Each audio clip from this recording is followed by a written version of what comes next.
Many landlords ask me what they should do when their tenant does not pay rent on time. I've seen a lot of landlords make mistakes in this area, so I've developed 3 things that I believe you should always do, and 3 things I think a landlord should never do when the tenant pays late. So let's start with the first. First, I think you should immediately deliver a proper notice, that is a proper 3-day notice to pay rent or quit. And that form, by the way, must be delivered correctly and posted and have a proof of service.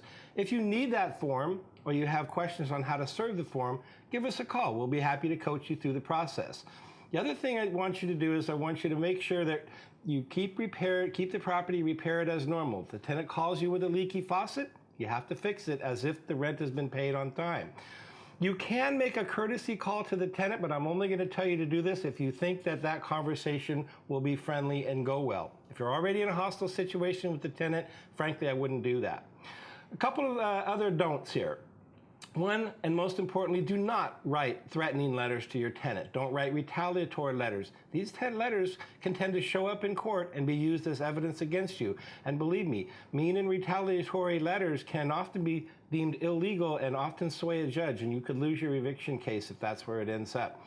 Do not do anything silly like turning off the utilities. Less than a month ago, I had a landlord who got upset with a tenant and they turned off the water. That's not okay. That tenant can win may have a civil case against you. So last of all, don't harass your tenant. And oftentimes landlords will do this accidentally. They'll want to visit the property, inspect it a number of times. They'll knock on the door asking for the rent. All of these things are things that you should not do as a professional landlord.